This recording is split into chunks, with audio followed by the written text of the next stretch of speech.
తర్వాత నేను మిత్రులు రఫీక్ గారిని అందరూ చాలా ఆతృతగా ఎదురు చూస్తున్నారు తెలుగు భాషలో ఉపన్యాసం వినాలని చెప్పి.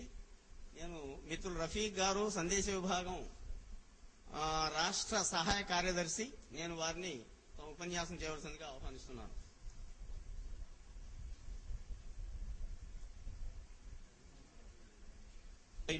అల్లాహ్ పేరుతో ప్రారంభిస్తున్నాను.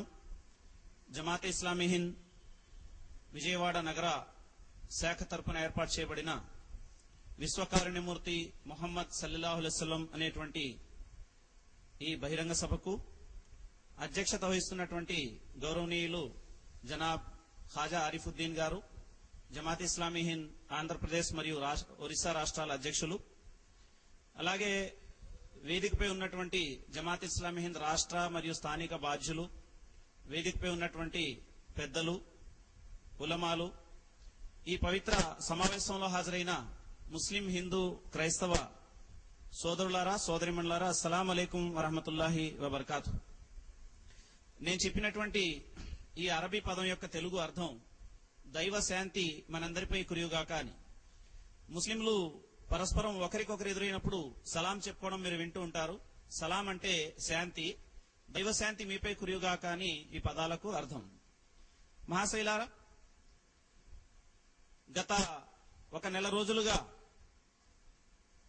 ముస్లిం ప్రపంచంలో ఒక ఆందోళన, కొన్ని భావోద్వేగాల మధ్య జరిగినటువంటి కొన్ని సంఘటనలు మీడియా ద్వారా మనం అందరం వీక్షిస్తున్నాం.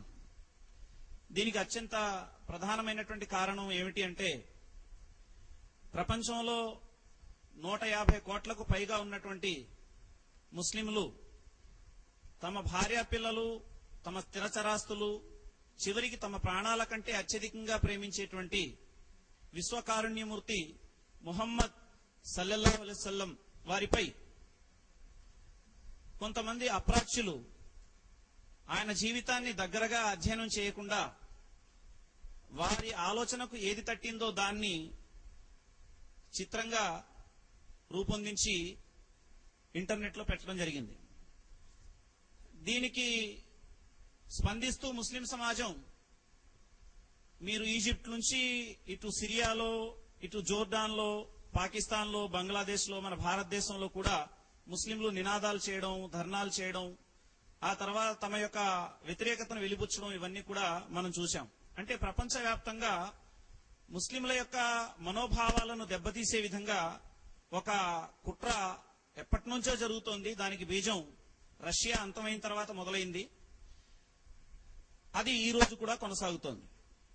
మహాశైలారా, ఒక వ్యక్తి గురించి గాని, ఒక మతం గురించి గాని, ఒక ధర్మం గురించి గాని మాట్లాడాలన్నా, విమర్శించాలన్నా మొదట ఆ వ్యక్తి గురించి, ఆ ధర్మం గురించి, ఆ గ్రంథం గురించి సంపూర్ణమైనటువంటి అవగాహన రావాలి. అవగాహన వచ్చిన తర్వాత కూడా విమర్శించినప్పుడు దానికి ఒక అర్థం ఉంటుంది. కానీ అవగాహన లేకుండా విమర్శించడం, లేక విమర్శలో మనోభావాలను దెబ్బతీసే విధంగా మాట్లాడడం అనేటువంటిది ఎంత గొప్ప వ్యక్తులకైనా సరే అది వారి నైతిక విలువలకు తగనిది, పొసగినిది. ఈ విషయాన్ని గ్రహించారు. ప్రపంచ ముస్లింల యొక్క విశాలమైనటువంటి దృక్పథం ఎలాంటిది అంటే, దివ్య ఖురాన్ లో ఒక చోట సృష్టికర్త అయినటువంటి అల్లాహ్ అంటాడు, లా ఇక్రాహ ఫిద్దీన్, ధర్మం స్వీకరించే విషయంలో బలాత్కారం ఎంత మాత్రం లేదు అంటాడు. ఈ ఒక్క వాక్యాన్ని అనుసరించి మరొక వాక్యంలో మీరు ఎవరి భక్తి విశ్వాసాలను కించపరచకండి అనేటువంటి వాక్యం కూడా ఖురాన్లో ఉంది.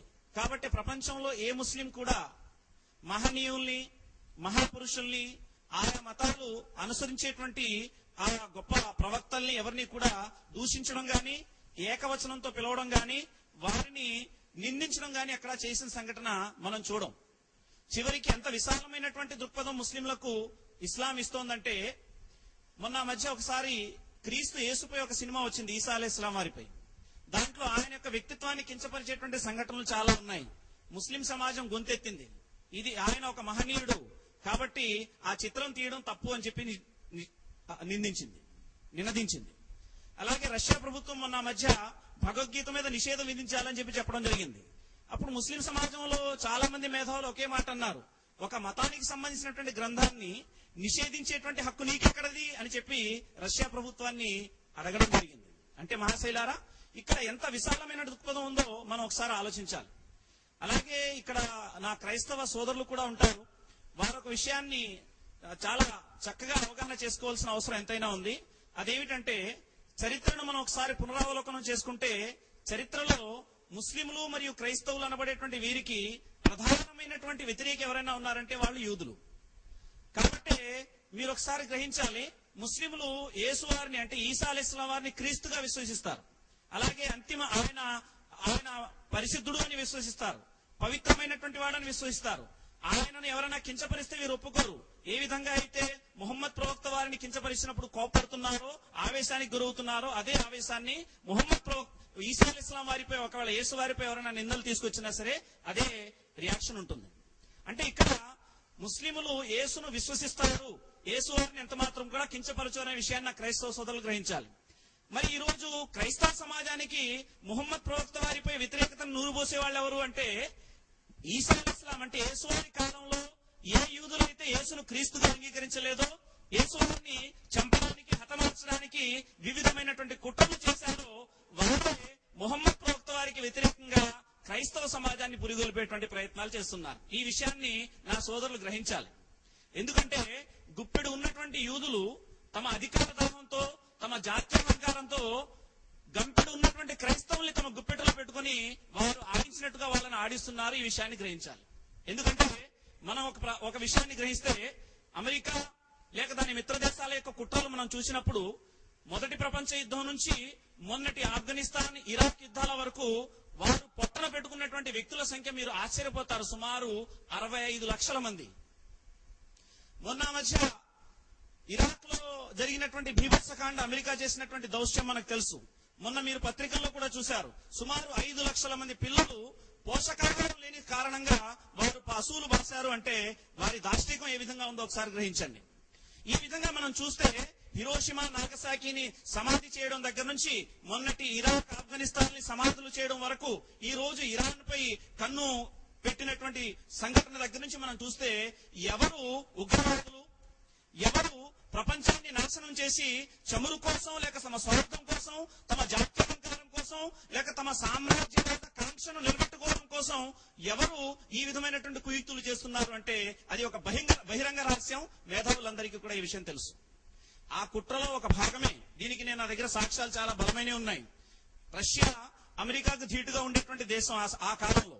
కానీ రష్యా ఎప్పుడైతే సోవియట్ రష్యా ముక్కలైపోయిందో, ఆ సమయంలో ఒక BBC reporter George bush senior గారిని అడుగుతోంది. ఏమని అడుగుతోందంటే, ఇక మీకు శత్రువు అయినటువంటి రష్యా అంతమైపోయింది, ఇక మీరే నిరంకుశంగా పరిపాలించవచ్చు ప్రపంచాన్ని, మీరే ఏకఛత్రాధిపత్యంగా మీరే పరిపాలించవచ్చు అన్నప్పుడు జార్జ్ బుష్ అన్యమనస్కంగా అన్నాడో, లేక లోపల ఉన్నటువంటి మాట బయటకు వచ్చేసిందో కానీ ఏమన్నాడంటే, రష్యా రూపంలో ఉన్నటువంటి శత్రువు అయితే అంతమైపోయింది, కానీ ఇస్లాం రూపంలో పొంచి ఉన్న శత్రువు మాత్రం మాకు చాలా ప్రమాదకారి అన్నాడు.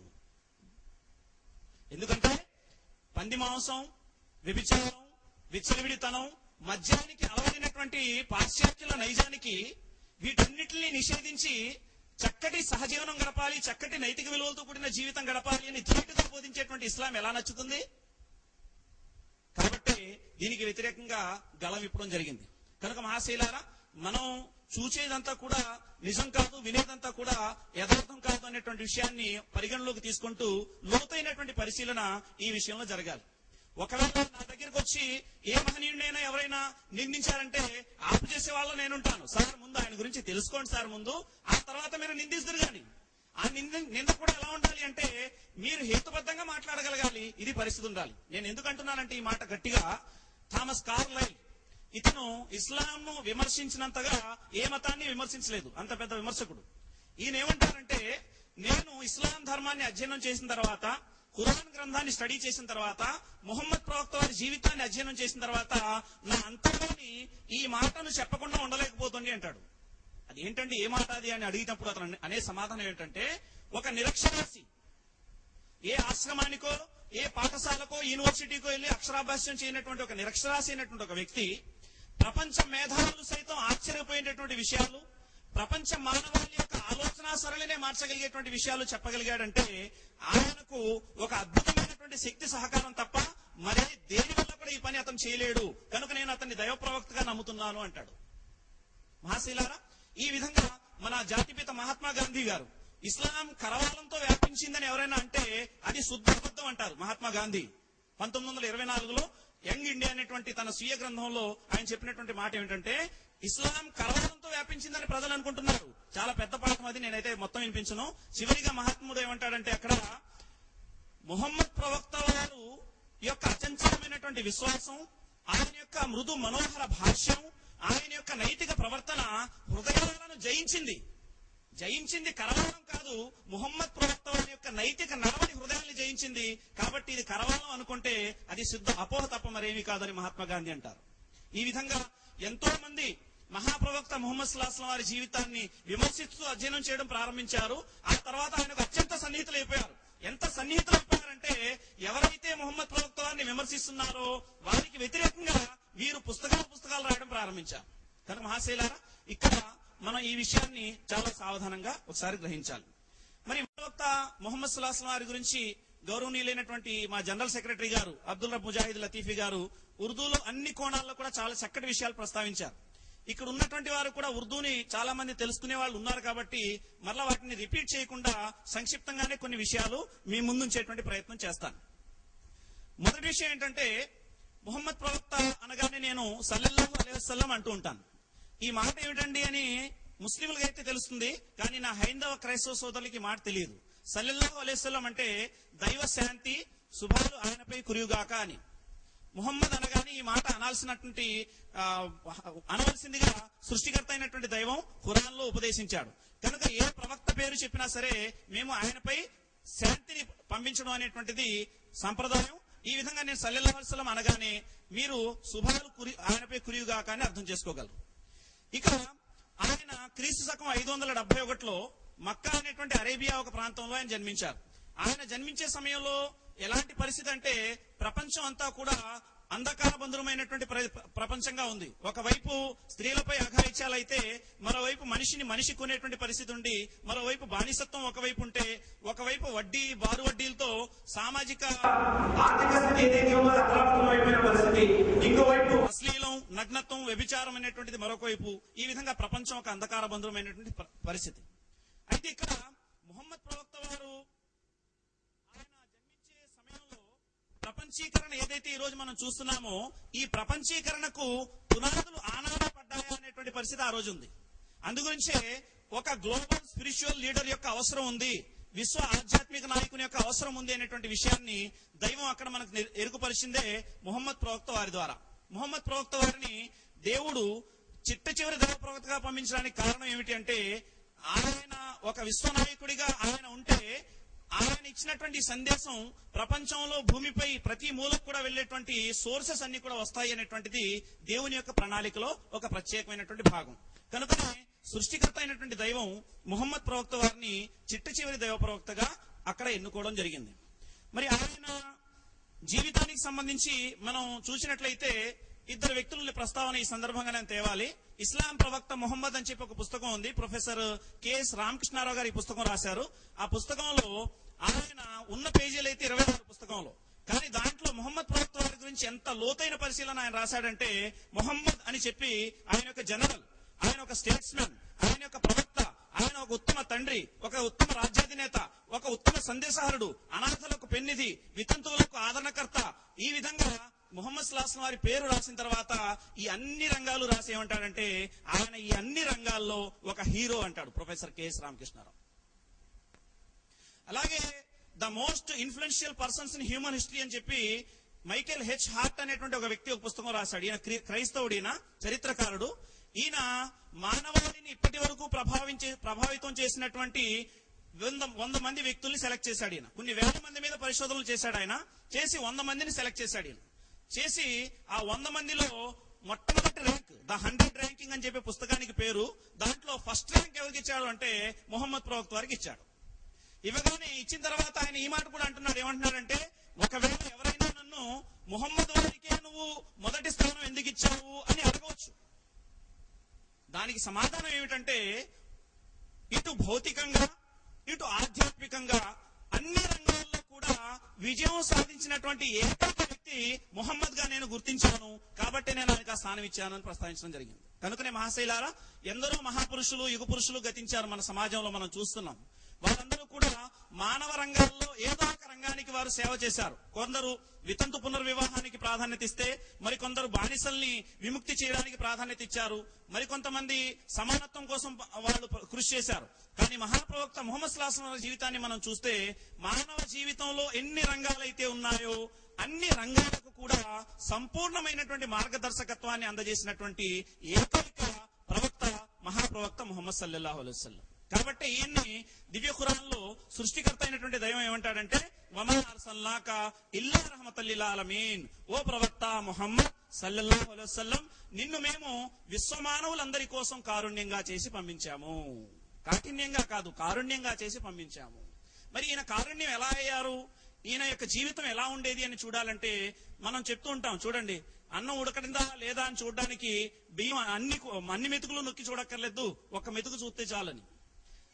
ఒక్క మెతుకులో మనం చెప్పాలి అంటే, ఒక వ్యక్తి యొక్క జీవితాన్ని అతను మంచివాడా చెడ్డవాడా అనేటువంటి ప్రత్యక్ష సాక్షి అతని భార్య. నేను ఇక్కడ చాలా మాటలు మాట్లాడుతున్నాను, కానీ నేను ఎలాంటి వాడిని అనేది దగ్గర నుండి చూస్తూ సాక్ష్యం ఇచ్చే వాళ్ళు ఎవరంటే నా భార్య. అందుకని మహాప్రవక్త ముహమ్మద్ సల్లల్లాహు అలైహి వసల్లం వారు ఏమన్నారంటే, మీ భార్య దృష్టిలో ఎవడైతే ఉత్తముడో వాడే మీలో ఉత్తముడు అన్నారు. మరి మహాప్రవక్త ముహమ్మద్ సల్లల్లాహు అలైహి వసల్లం వారి జీవితం ఎలా ఉండేది అంటే, ఆయనకు సృష్టికర్త అయినటువంటి దైవం ప్రవక్తగా ఎన్నుకున్న తర్వాత దైవదూత అయినటువంటి హజరత్ జిబ్రాయిల్ అలైహిస్సలాం, బైబిల్లో అయితే హజరత్ గబ్రియల్ అంటారు ఆయన్ని, ఆయన ఎప్పుడైతే ఆయన ప్రవక్తగా ఎన్నుకున్నటువంటి వార్తను తెలియజేశారో, ఆయనకి ఏమీ తెలియనటువంటి పరిస్థితి కాబట్టి ఆయన ఆందోళనతో భయపడుతూ ఇంటికి వెళ్లిన తర్వాత, భార్యమణి అంటున్నారు నాపై దుప్పటి కప్పు అంటున్నటువంటి తరుణంలో ఆమె తన భర్తను ఓదారుస్తోంది. ఏమని ఓదారుస్తుంది?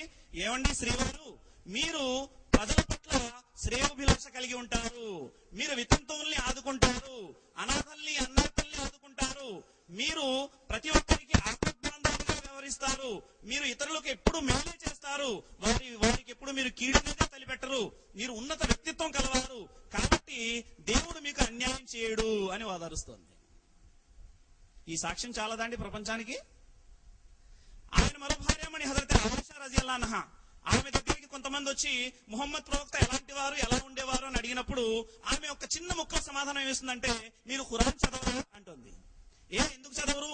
చదువుతాం కదా అంటే, ఖురాన్ కు అచ్చుగుద్దినట్టు ప్రతిబింబమే ముహమ్మద్ ప్రవక్త వారి జీవితం అని ప్రస్తావించడం జరిగింది.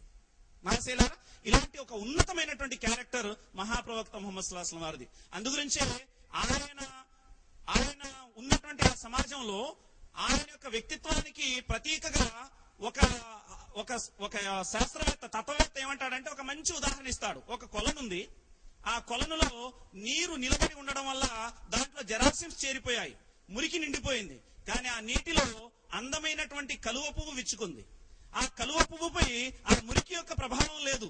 ఏ విధంగా అయితే ఆ మురికిలో ఒక కలువ పువ్వు తన అస్తిత్వాన్ని, తన తాజాదనాన్ని కోల్పోకుండా ఉందో, అలాగే ముహమ్మద్ వారు ఆ సొసైటీలో ఉండేవారు అంటాడు. మహాశైలారా, ఇలాంటి ఉన్నతమైనటువంటి ఆ వ్యక్తిత్వంపై నిందలు వేయాలి అంటే నిజంగా కూడా వారు చేసేటువంటి పని అహేతుకమా సహేతుకమా అనేటువంటి దాన్ని మనం ఒకసారి గ్రహించాలి. ఇక ఆయన వ్యక్తిత్వానికి సంబంధించి మనం చూస్తే, ఆయనతో సమకాలికులు అయినటువంటి వాళ్ళందరూ కూడా ఆయనను సాదిక్ అనేవారు. ఈ మాటలు వింటూనే ఉన్నాం, సాదిక్ అంటే సత్యసంధుడు అని. ఆయన అమీన్ అనేవారు, అమీన్ అంటే విశ్వసనీయుడు అని చెప్పి ఆయన చెప్పేవారు. ఆయన ఎలాంటి వ్యక్తిత్వం అంటే, ఆయన ఎంతో సంస్కారవంతులు అని చెప్పి మనకు చరిత్ర ద్వారా తెలుస్తోంది, ఆయన వారి జీవిత చరిత్ర ద్వారా. హజరత్ అబ్దుల్లా ఇబ్న్ మసూద్ రజియల్లాహు అన్హు ఏమంటారంటే, నేను ముహమ్మద్ ప్రవక్త వారితో చాలా కాలం ఉన్నాను, ఆయన ఎప్పుడు కూడా ఈ పని నువ్వు ఎందుకు చేశావు అని చెప్పి నా ముందు కోపగించడం ఇప్పుడు నేను చూడలేదన్నారు. ఇంకా ఆయన ముఖంలో ఎప్పుడు ముఖంలో చిరాకు గాని లేక ఒక రకమైనటువంటి కోపం గాని నేను ఎప్పుడు ప్రదర్శించడం నేను చూడలేదన్నారు. ఇంకా మహాప్రవక్త ముహమ్మద్ సల్లల్లాహు అలైహి వసల్లం వారి యొక్క నమ్రత గురించి ఆయన ప్రస్తావిస్తే ఉన్నారంటే, చిన్నపిల్లలు ఎదురైనప్పుడు మొట్టమొదట ముహమ్మద్ సల్లల్లాహు అలైహి వసల్లం వారు సలాం చేసేవారు అన్నారు. ఇంకా మహాప్రవక్త ముహమ్మద్ సల్లల్లాహు అలైహి వసల్లం వారి యొక్క ఔన్నత్యం ఏమిటంటే, పసి హృదయాలను బాధ పెట్టకండి, పసి హృదయాలను బాధ పెట్టడం కూడా పాపం అవుతుంది, ఆ పాపానికి కూడా మీరు దైవానికి సమాధానం చెప్పాలి, జాగ్రత్త అనేటువంటి హెచ్చరిక ప్రవక్త ముహమ్మద్ సల్లల్లాహు అలైహి వసల్లం వారి యొక్క నమ్రతకు నిదర్శనంగా మనం చెప్పొచ్చు. ఆయన ఎంత మృదు మనోహర భాషి అంటే, ఎవరి హృదయాన్ని కూడా ఆయన గాయపరచలేదు, ఎవరి హృదయాన్ని ఆయన గాయపరిచినట్టుగా మనకు ఎక్కడ దాఖలా కనపడవు. చివరికి ఆయన ఎంత నిరాడంబరుడు అంటే ప్రొఫెసర్ కెఎస్ రామకృష్ణారావు గారు తన ఇస్లాం ప్రవక్త అనేటువంటి పుస్తకంలో చక్కటి ఒక ఎగ్జాంపుల్ ఇస్తాడు ఆయనకి సంబంధించి. ఆయన ఏమంటాడంటే 10 లక్షల చదరపు మైళ్ళ విస్తీర్ణానికి చక్రవర్తి అయి ఉన్నటువంటి ఆయన తన బట్టల్ని తానే ఉతుక్కునేవారు, తన యొక్క చెప్పుల్ని తనే కుట్టుకునేవారు. అలాంటి ఉన్నతమైనటువంటి చక్రవర్తిగా ఉన్నటువంటి ఆయన ఇంట్లో కొన్ని నెలల పాటు పొయ్యి వెలిగేది కాదు, ఖర్జూర పళ్ళు మరియు మంచినీళ్ళు తాగి వారు జీవితం గడిపేవారు. ఎలాంటి పరిస్థితి అంటే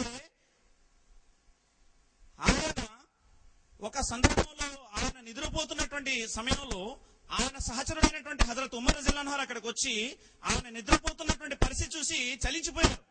ఆయన నిద్రపోయేటువంటి పాయింట్ ఏమంటున్నారు మీరు? ఖర్జూరపు ఆకులతో లేనటువంటి చాప, ఆ చాప మీద చక్రవర్తి రాజ్యాధినేత నిద్రపోతున్నాడు. ఆ పరిస్థితి చూసి ఆయన వీపుపై పడినటువంటి ఆ చాపలు చూసి ఉమర్ గారు ఏడుస్తున్నటువంటి ఆ సమయంలో ఆయనకు మెలకువ వచ్చి లేచి ఏమంటున్నారంటే, ఉమర్ ఎందుకు దుఃఖిస్తున్నావు అని అడిగితే ఉమర్ గారు ఇచ్చే సమాధానం ఏమిటంటే, ఓ ప్రవక్త, ఒకవైపు మీకు సామంతులైనటువంటి ఇరాన్ రాజు, అప్పటికి సామంతుల వాళ్ళు, ఒకవైపు రోమ్ చక్రవర్తి హంసతూలికా తల్పాల మీద సుఖాలను అనుభవిస్తూ ఉంటే మీ పరిస్థితి ఏంటి ఓ ప్రవక్త అని ఆ ఉమర్ గారు ప్రశ్నిస్తుంటే ఆ నిరాడంబర మూర్తి ఇచ్చినటువంటి సమాధానం ఏమిటంటే, ఓ ఉమర్, ఈ ప్రపంచంతో మనకు పనేంటయ్యా, ప్రపంచంలో బాటసారులుగా వచ్చాము, బాటసారులుగానే వెళ్ళిపోతాము అన్నారు. మరొక సందర్భంలో అదే సంఘటనలో మరొక సంఘటన ఏముందంటే చరిత్రకారులు లిఖించినటువంటి విషయం ఏంటంటే, ఓ ఉమర్, నీకు పరలోకం అవసరం లేదా, ప్రపంచంతో మనకేంటి అనేటువంటి సమాధానం కూడా అక్కడ మనకు కనబడుతుంది. అంటే ఎంత నిరాడంబరత ఉండేదో చూడండి. ఇంకా అదే సంఘటనలో ప్రస్తావించిన విషయం ఏంటంటే, ఆయన ప్రపంచాన్ని వీడిపోయేటువంటి సమయంలో ఆయన తొడుక్కున్నటువంటి చొక్కాకి ఎన్ని అతుకులు ఉన్నాయో చెప్పలేము, అసంఖ్యాకమైనటువంటి అతుకులు ఉన్నాయి. ప్రపంచాన్ని వెలుగుమయం చేసినటువంటి ఆ మహా చక్రవర్తి యొక్క ప్రపంచాన్ని వీడిపోయేటువంటి సమయంలో రాత్రి దీపం వెలిగిద్దాం కదా అని చూస్తే దీపంలో చమురు కూడా లేదు అంటే ఎంత ఆదర్శాన్ని మహాశైలారా ఆయన వదిలి వెళ్లారో ఒకసారి ఆలోచించండి. ఈ రోజు మనం చూస్తున్నాం, ఒక చిన్న పదవి లభిస్తే అక్కడ మనిషి అప్పటి వరకు అందుబాటులో ఉండేవాడు, ఇంకా అందుబాటులోనే ఉండడు. ఆ తర్వాత ఇంకాస్త స్టేటస్ పెరిగితే, పదవి గాని బాధ్యత గాని పెరిగితే ఆ వ్యక్తిని చూడడం గగనం అయిపోతుంది. ఆ తర్వాత మరలా ఎప్పుడైనా ఆయన మనకు కనబడ్డాడు అంటే మరలా ఓట్లు అడగడానికి తప్ప మళ్ళీ కనబడే పరిస్థితి మనం చూడం. కానీ మహాప్రవక్త ముహమ్మద్ సల్లల్లాహు అలైహి వారి గురించి చరిత్రలో రాయబడినటువంటి విషయం ఏంటంటే, ఆయన చక్రవర్తిగా ఉన్నప్పుడు ఆయన్ని ప్రజలు కలవడానికి అక్కడ సిఫార్సులు గాని రికమెండేషన్లు గాని బాడీగార్డ్స్ గాని ఎవరు లేరు. ఆ ఇంటికి ఒక పరద ఉండేది, బయట నుంచి పిలవడం, రమ్మని పిలిపొస్తే లోపలికి వెళ్లి మాట్లాడడం తప్ప మరి అడ్డు కూడా ఉండేది కాదు. ఇంకా సాధారణమైనటువంటి ఒక వృద్ధమైన మొహమ్మద్ ప్రవక్త కూర్చొని ఉంటే, మొహమ్మద్ లే, నాకు పని ఉంది, నా పని చేసి పెట్టు అని పిలవగానే వస్తున్నానమ్మా అని చెప్పి అక్కడి నుంచి లేచి వెళ్లి ఆమె పనిని చక్కబెట్టి వచ్చేటువంటి సాధారణమైనటువంటి రాజ్యాధినేత మహాప్రవక్త ముహమ్మద్ సల్లల్లాహు అలైహి వసల్లం. కనుకనే మహాశైలారా, ముహమ్మద్ ప్రవక్త వారి యొక్క సాధారణత గురించి, ఆయన జీవితం గురించి చదివినటువంటి ఎంతో మంది మేధావులు అచ్చరు పొందారు, వారికి అత్యంత సన్నిహితులైపోయారు. ఈ విషయాన్ని మనం గ్రహించాలి. ఇక మహాప్రవక్త ముహమ్మద్ సల్లల్లాహు అలైహి వసల్లం వారు ఆయన సేవ తత్పరత ఎలా ఉండేది, ఆయన ఏ విధంగా ప్రజలకు సేవలు అందించేవారు అని చూసినట్లయితే ఎన్నో సంఘటనలు మన దగ్గర ఉన్నాయి. కానీ 1-2-3 సంఘటనలు మీ ముందు ప్రస్తావించి నా ప్లేస్ తీసుకునే ప్రయత్నం చేస్తాను. బద్ధ శత్రువుల్ని కూడా ప్రేమించేటువంటి నైజం మహాప్రవక్త ముహమ్మద్ సల్లల్లాహు అలైహి వసల్లం. ఎంతో మంది మహనీయులు మనం చూసుంటాం, ఎవరైనా నష్టపరిచారనుకోండి, క్షమించేశానయ్యా నిన్ను అంటాడు. అబ్బా, ఎంత గొప్ప వ్యక్తిత్వం.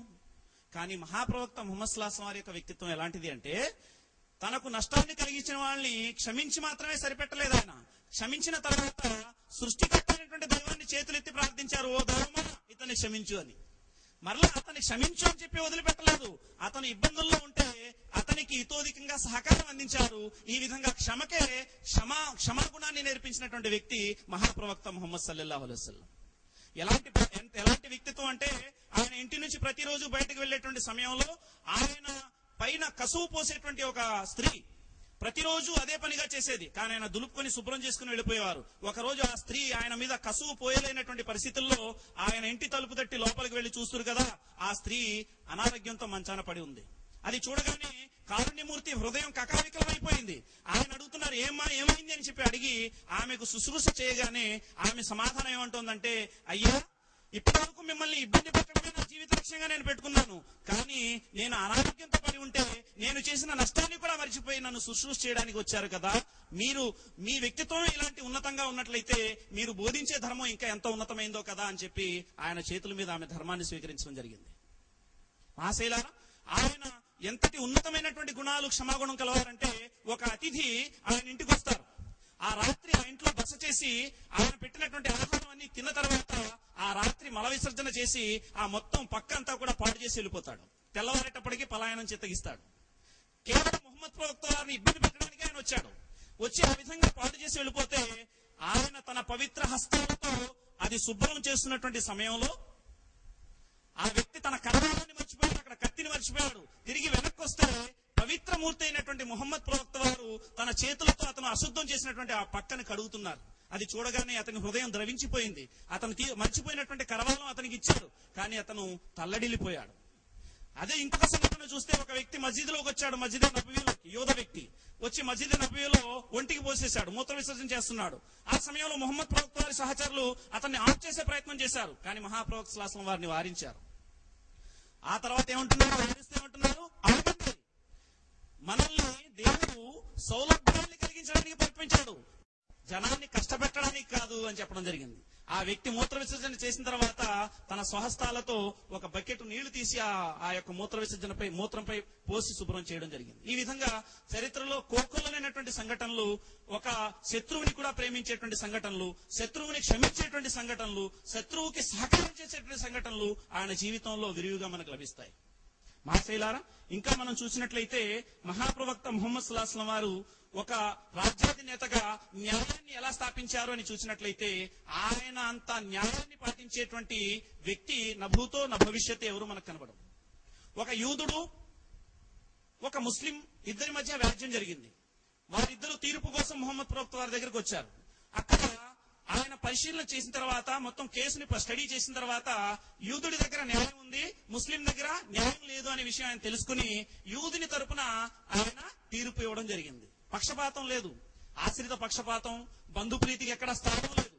స్వయంగా ఒక స్త్రీ, ఒక దొంగతనం చేసి ఒక స్త్రీ నిర్బంధించబడి వస్తే కొంతమంది రికమెండేషన్ చేస్తున్నారు, ఆమె చాలా గొప్ప మతానికి చెందినటువంటి, కులానికి చెందినటువంటి స్త్రీ కాబట్టి ఆమెను వదిలిపెట్టేయండి అంటుంటే, మహాప్రవక్త ముహమ్మద్ సల్లల్లాహు అలైహి వసల్లం ఏమంటున్నారంటే, ఒకవేళ నా కూతురు ఫాతిమా అయినా సరే ఈ నేరం చేస్తుంటే దైవం ఏ శిక్ష అయితే విధించమంటున్నాడో ఆ శిక్షను నేను విధించేవాడిని. ఈ రోజు మనం చూస్తున్నాం, న్యాయం అనేటువంటిది అందని ద్రాక్ష అయిపోయింది. ఎవరి దగ్గర అయితే 4 రాళ్ళు ఉంటాయో వాళ్ళకు న్యాయం లభిస్తుంది, ఎవరి దగ్గర అయితే అవి లేవో వాళ్ళు అన్యాయం పాలైపోతారు. అన్యాయం ఎవరికి జరుగుతోంది అనేటువంటి విషయం కూడా ఇక్కడ మనం చూస్తున్నాం. మహాశైలారా, ఇంకా మహాప్రవక్త ముహమ్మద్ సల్లల్లాహు అలైహి వసల్లం యొక్క జీవితాన్ని మనం చూసినప్పుడు సమానత్వానికి సంబంధించి శ్రీమతి సరోజినీ నాయుడు గారు అంటారు, సమానత్వం అనేటువంటిది ముహమ్మద్ ప్రవక్త వారు లేక ఇస్లాం ఇచ్చినట్టుగా, లేక ఇస్లాం ధర్మంలో ఉన్నట్టుగా నేను ఎక్కడా కూడా గమనించలేదు అంటుంది. అంటే ఎంతటి సమానత్వాన్ని మహాప్రవక్త ముహమ్మద్ సల్లల్లాహు అలైహి వసల్లం వారు బోధించారు అంటే, ఆ కాలంలో బానిసగా ఉండేటువంటి హజరత్ బిలాల్, నీగ్రో బానిస, ఆ బానిస మక్కా అనేటువంటి ప్రాంతంలో కాబతుల్లా అనేటువంటి ముస్లింలు పవిత్రంగా ప్రదర్శన చేసేటువంటి ఆ గృహంపై మొట్టమొదటి ఎక్కి అల్లాహు అక్బర్ అని చెప్పి అజాయించినటువంటి మొట్టమొదటి వ్యక్తి హజరతే బిలాల్ రజియల్లాహు అన్హు. స్త్రీల విషయానికి వస్తే, స్త్రీల గురించి మనం చాలా మాటలు చెప్తుంటాం. ఇప్పటికి కూడా పార్లమెంట్ లో ఇక్కడ అక్కడ దంచేస్తుంటారు ప్రసంగాలు. ఆకాశంలో సగం, అవకాశాల్లో సగం, ఆకాశంలో సగం, అవకాశాల్లో సగం. ఈ మాట మాటిమాటిగా అంటుంటారు, కానీ ఆ మాట పుస్తకాల్లో తప్ప ఆచరణలో ఈ రోజు కూడా కనబడదు. స్త్రీ, ఆనాడు కూడా స్త్రీ గురించి ఏం చర్చ జరిగేదంటే, స్త్రీ కూడా మనిషేనా, అసలు స్త్రీ కూడా ఆత్మ ఉంటుందా అని ఆలోచించేవారట రోమ్లు. కానీ దివ్య ఖురాన్లో సర్వసృష్టికర్త అయినటువంటి దైవం 2 ఆదేశాలు జారీ చేశాడు. ఆ ఆదేశాల వెలుగులో మహాప్రవక్త ముహమ్మద్ సల్లల్లాహు అలైహి వసల్లం వారు స్త్రీకి ఇచ్చినటువంటి స్థానం ఎలాంటిది అంటే, ఆ ఆదేశాలు ఏంటో మనం చూడాలి. ఒక ఆదేశం ఏంటంటే, స్త్రీ పురుషులు ఇరువురు కూడా ఒకే రాశికి చెందినవారు. యథార్థానికి స్త్రీపై పురుషునికి ఎన్ని హక్కులు అయితే ఉన్నాయో, అదే విధంగా పురుషునికి కూడా స్త్రీపై అన్ని హక్కులు ఉన్నాయి అని ఖురాన్లో దైవం ఆదేశించాడు. ఇంకొకసారి ఏమన్నారంటే, మొట్టమొదట మేము పురుషుణ్ణి తయారు చేశాము, ఆ పురుషుని నుంచి స్త్రీని తీశాము అన్నాడు. ఉదాహరణకి బంగారం ఉందండి, బంగారపు ముద్ద నుంచి కొద్దిగా బంగారాన్ని వేరు చేస్తే అది వెండి అయిపోతుందా? అది చీవండి అయిపోద్దా? అది కూడా బంగారమే కదా. అలాగే మగవారి నుంచి నేను స్త్రీని తీశాను అంటే వీరిద్దరూ సమానమనా లేక అసమానమనా అంటే ఇద్దరూ సమానమనే. సృష్టికర్త అయినటువంటి దైవమే స్త్రీ పురుషులు సమానమైన హక్కులు కలవారు అనేటువంటి పరిస్థితి ఉన్నా సరే ఈ రోజు నా సోదరిమణులు, నా తల్లులు, నా చెల్లెళ్ళు ఈ రోజు మాకు సమానత్వం కావాలని చెప్పి వాళ్ళు గగ్గోలు పెట్టాల్సినటువంటి దీనమైన స్థితి రోజు మనం చూస్తున్నాం. ఇప్పుడు కాదు, ఎప్పటి నుంచో మనం చూస్తున్నాం. మహాప్రవక్త ముహమ్మద్ సల్లల్లాహు అలైహి వసల్లం వారు ఎలాంటి గౌరవాన్ని స్త్రీకి కలిగించారంటే, స్త్రీ మీ తల్లి, మీ చెల్లి, మీ భార్య, ఆమెను గౌరవించండి. ఇంకా ప్రవక్త సల్లల్లాహు అలైహి వసల్లం అన్నారు, ఈ రోజు మనం చూస్తాం 18వ శతాబ్దంలో లండన్ లో స్త్రీకి ఆస్తిలో హక్కు ఉండాలనే ప్రతిపాదన వచ్చింది. 1983లో ఎన్టీఆర్ గారు అనుకుంటాను బహుశా స్త్రీలకు కూడా ఆస్తిలో హక్కు ఉండాలని ప్రతిపాదించారు. కానీ 1400 సంవత్సరాలకు పూర్వమే మహాప్రవక్త ముహమ్మద్ సల్లల్లాహు అలైహి వసల్లం వారు స్త్రీకి తన భర్త నుంచి, తన తండ్రి నుంచి, తన సోదరుడి నుంచి, తన తనయుడి నుంచి ఆస్తిలో హక్కు సంక్రమిస్తుంది అని చెప్పడం జరిగింది. ఇంకా వితంతు పునర్వివాహం గురించి ఎన్నో ఉద్యమాలు చేసిన వాళ్ళు మనం చూస్తాం. కానీ తన 25 సంవత్సరాల నిండు యవ్వనంలో 40 సంవత్సరాలుగా వితంతు వివాహం చేసుకుని వితంతు పునర్వివాహాన్ని ఆచరణాత్మకంగా చూపించినటువంటి వ్యక్తి మహాప్రవక్త ముహమ్మద్ సల్లల్లాహు అలైహి వసల్లం. మహాశైలారా, ఇంకా మహాప్రవక్త ముహమ్మద్ సల్లల్లాహు అలైహి వసల్లం వారు ఈ రోజు మనం చెప్తూ ఉంటారు, చాలా మంది ఏమంటారంటే స్త్రీకి ముస్లింలు పరదా వేసేస్తారు, ఆ బుర్ఖాలో ఉండి ఆమె అణచివేయబడుతోంది, నిరంతరంగా స్త్రీలపై ముస్లింలు అణచివేతకే పాల్పడుతున్నారంటారు. ఒక్కసారి గుండెల మీద చేపెట్టుకుని నా తల్లి, నా చెల్లి, నా భార్య తన ఉంపు సొంపుల్ని, తన యొక్క అందచందాల్ని బయట ప్రదర్శించుకుంటూ తిరుగుతుంటే ప్రజలు వాళ్ళను తినేసేటువంటి చూపులతో, రక్కసి కోరలతో వాళ్ళు చూస్తూ ఉంటే నా హృదయం సహిస్తుందా? ఒకసారి ఆలోచించండి. ఈ రోజు స్త్రీ ఆ విధంగా తిరుగుతున్నటువంటి కారణంగా సొసైటీలో ఏం జరుగుతుందో మనం చూడడం లేదా? అమెరికా లేక న్యూజిలాండ్ లేక డెన్మార్క్ ఇలాంటి ప్రాంతాల్లో కూడా మనం చూస్తే పాశ్చాత్య దేశాల్లో ఇక్కడ కంటే చలి ఎక్కువ, విపరీతమైనటువంటి చలి ఉన్న ప్రాంతంలో కూడా ఈయన గారు సూటు బూటు వేసుకుని కోటు మీద కోటు వేసుకుని నిలబడి ఉంటాడు. కానీ ఈయన పక్కన నా చెల్లి, నా సోదరి ఎలా నిలబడి ఉంటుందంటే అర్ధనగ్నమైనటువంటి బట్టలు వేసుకుని నిలబడి ఉంటుంది. చలి, విపరీతమైన చలి, ఒళ్ళు గగురు పొచ్చే చలి ఉంటుంది. కానీ అక్కడ అదే పరిస్థితి. ఆవిడ అనుకుంటుందంటే తన వ్యక్తిత్వానికి స్వేచ్ఛ లభించింది అనుకుంటుంది, వాస్తవానికి వస్తువులకు స్వేచ్ఛ లభించిందనే విషయాన్ని ఆవిడ గ్రహించలేకపోతోంది.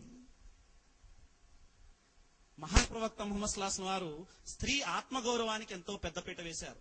ఈ పరద అనేటువంటిది ప్రకృతి పరంగా స్త్రీ పురుషుల ఉన్నటువంటి ఆకర్షణను దూరం చేస్తుంది.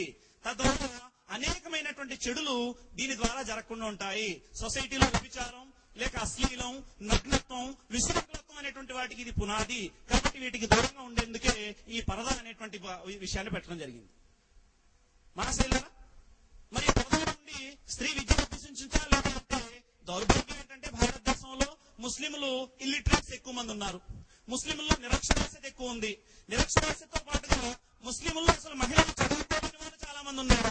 కాబట్టి ఇస్లాంలో అసలు స్త్రీలకు విద్య అవసరం లేదంటుందేమో, ముహమ్మద్ ప్రవక్త అసలు స్త్రీలు చదువుకోకూడదు అన్నారేమో అని చెప్పి చాలా మంది అనుకుంటున్నారు. ఇది దౌర్భాగ్యం. కానీ మహాప్రవక్త ముహమ్మద్ సల్లల్లాహు అలైహి వసల్లం ఏమన్నారంటే, స్త్రీ విద్యను అభ్యసించడం ఆమెకు, ఆమె కుటుంబానికి ఎంతో మేలు అన్నారు. స్త్రీ పురుషులు ఇద్దరు కూడా విద్యను తప్పనిసరిగా అభ్యసించాలి అని బోధించారు. ఇంకా మహాప్రవక్త ముహమ్మద్ సల్లల్లాహు అలైహి వసల్లం అన్నారు, స్త్రీ విద్య అభ్యసించడం ద్వారా జరిగేటువంటి మేలు ఏదైతే ఉందో అది వంశానికి ఉంటుంది అనేటువంటి విషయాన్ని ప్రస్తావించడం జరిగింది. కనుక ఇక్కడ స్త్రీ విద్య అనేటువంటిది దానికి ఎక్కువగా ప్రాధాన్యత ఇస్లాం ఇచ్చింది. ఈ విషయాన్ని కూడా గ్రహించాలి.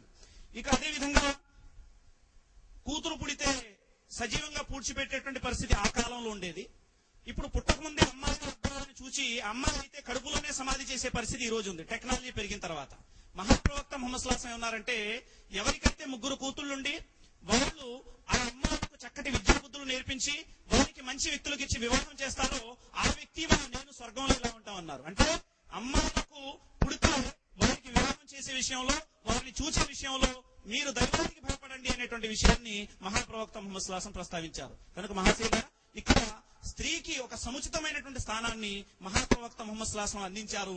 కాబట్టి ఆయన స్త్రీ జనోద్ధారకుడు సల్లల్లాహు అలైహి వసల్లం.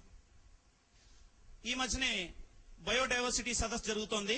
ఇవాళ 19వ తారీఖు కాబట్టి ఇవాళతో అది ముగిసిపోయింది. ఆ బయోడైవర్సిటీ సదస్సే కాకుండా G7, G8 దేశాలు కూడా, అనేక NGOs కూడా, ఇంకా అనేక స్వచ్ఛంద సేవా సంస్థలు కూడా పర్యావరణ పరిరక్షణ కోసం ఎన్నో రకాల క్యాంపెయిన్స్ చేస్తున్నాయి. ప్రజల్లో జాగృతి తీసుకొచ్చేటువంటి ప్రయత్నాలు చేస్తున్నాయి. వాస్తవానికి పర్యావరణ పరిరక్షణ అనేటువంటిది తూట్లు పడ్డానికి గల కారణాలు రెండు బలమైన కారణాలు ఉన్నాయి. ఒకటి ఏంటంటే ప్రతి వ్యక్తి యొక్క బాధ్యతారాహిత్యం. ఇది ప్రతి వ్యక్తిలో బాధ్యతారాహిత్యం పర్యావరణం నష్టపోవడానికి కారణం. రెండవది అమెరికా యొక్క సామ్రాజ్యవాద కాంక్ష. అదేంటిది మీరు ఎలా అంటారేంటండి మీరు అడగొచ్చు. కానీ ఇక్కడ పర్యావరణానికి మొత్తం ప్రపంచ దేశాలు 20% తూట్లు పొడుస్తుంటే మిగిలిన 80% తూట్లు పొడిచేది ఎవరంటే అమెరికాయే. నా దగ్గర చాలా లిస్టు ఉంది, నా దగ్గర టైం లేదు. కనుక ఇక్కడ అమెరికా సామ్రాజ్యవాద కాంక్ష ఒకవైపు మనిషి యొక్క బాధ్యతారాహిత్యం ఈ రోజు పర్యావరణానికి తీవ్రమైనటువంటి నష్టాన్ని కలుగజేస్తున్నాయి. 1400 సంవత్సరాలకు పూర్వమే పర్యావరణం గురించి, వ్యక్తి యొక్క బాధ్యతాయుతమైనటువంటి వైఖరి గురించి మహాప్రవక్త ముహమ్మద్ సల్లల్లాహు అలైహి వసల్లం చెప్పారు. ఏమన్నారంటే, ఒక్క నీటి బొట్టును కూడా వృధా చేయకండి, ఒక్క నీటి బొట్టు గురించి కూడా దేవుడికి సమాధానం చెప్పాలి.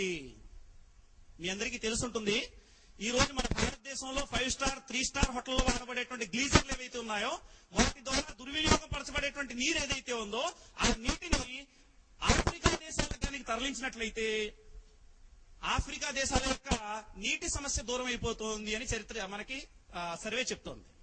కానీ ఈ రోజు పరిస్థితి ఏంటంటే ఇంకా బాధ్యత రాహిత్యం. మనం చెప్తుంటాం 5 బకెట్లు నీళ్లుంటేనే కానీ నేను స్నానం చేయనండి అంటాడు ఒక్కొక్కడు. కానీ వాస్తవానికి ఒక్క నీటి బొట్టు కూడా వృధా చేయకూడదు అనేది ప్రవక్త వారి బోధన. ఇంకా మహాప్రవక్త ముహమ్మద్ సల్లల్లాహు అలైహి వసల్లం ఏమంటారంటే, మీరు జంతువుల్ని కబేలాల్లో దించడం గానీ, అంటే పందెంలో దించడం గానీ, గోడల్లో దించడం గానీ, వాటి ద్వారా కొట్లాడుకుంటుంటే మీరు ఆనందాన్ని అనుభవించడం గానీ చేయకూడదు. ఇంకా మీరు చీమల్ని గానీ, చీమ పుట్టలను గానీ తగలేయడం, లేక ఫలాలను ఇచ్చేటువంటి చెట్లని, నీడలు ఇచ్చేటువంటి చెట్లని నరకడం, లేకపోతే ప్రవహించేటువంటి కాలువల దగ్గర మూత్ర విసర్జన లేక మల విసర్జన చేయడం, ఇవన్నీ కూడా మహాప్రవక్త సల్లల్లాహు అలైహి వసల్లం ఆనాడే నిషేధించారు.